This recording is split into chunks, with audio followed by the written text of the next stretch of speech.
চাচা বাড়িঘরে তো সাজানো কেন, হেনা কোথায়? এই কথাটা শুনতে শুনতে বিরক্ত হয়ে গিয়েছি।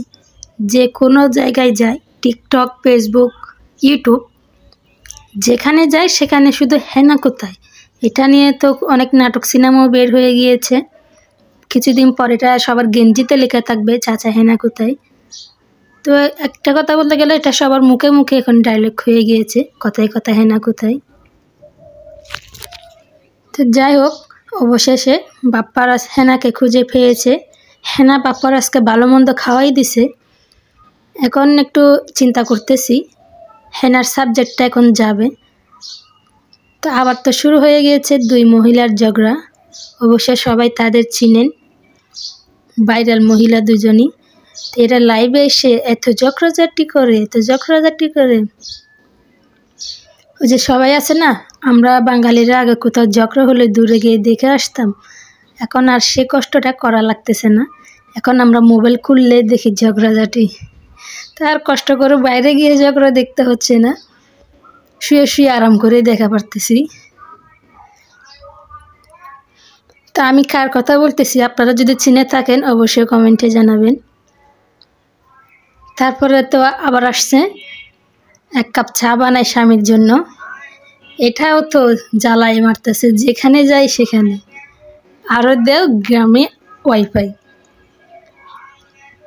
তা আমার মতো কি আপনারাও বিরক্ত হচ্ছেন? আমি তো মনে করি তাই।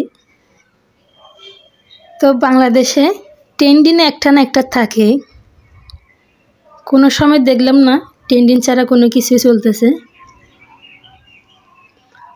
তো যাই হোক, আপনাদের সাথে শেয়ার করলাম, আপনারা আবার কিছু মনে করবেন না। তো বরাবরের মতো আজকে একটা ব্লগ ভিডিও নিয়ে চলে এসেছি, মিনি ব্লগ, বেশি লম্বা করলাম না।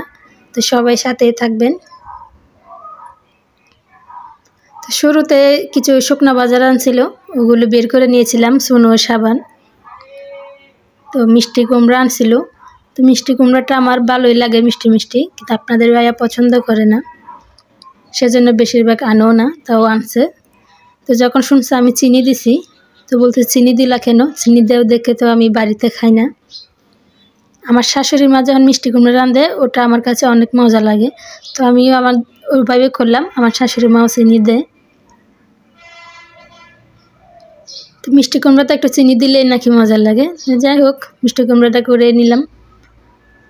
তো এখন বের করে রাখতেছে, এটা হচ্ছে তেলাপিয়া মাছ। তেলাপিয়া মাছ বড় পিসগুলি ভালো লাগে, তো আমরা যে জায়গায় থেকে ওই জায়গায় বড় মাছ পাওয়া যায় না, সব এই ধরনের মাছই পাওয়া যায়। তো মাছগুলো কষিয়ে নিচ্ছিলাম, আর লাল শাক ভাজি করব।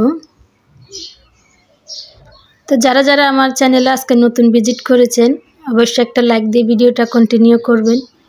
যদি ভিডিওর কোনো অংশ ভালো লাগে চাইলে চ্যানেলটা সাবস্ক্রাইব করে আমার পাশে থেকে যেতে পারেন। যদি কাজটি অলরেডি করে থাকেন তাহলে আপনাকে জানাই অসংখ্য অসংখ্য ধন্যবাদ।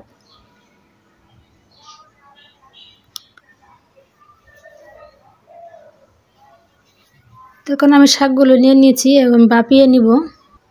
তো যাই হোক, আপনাদের সাথে অনেক বক বক করলাম, কিছু মনে করবেন না।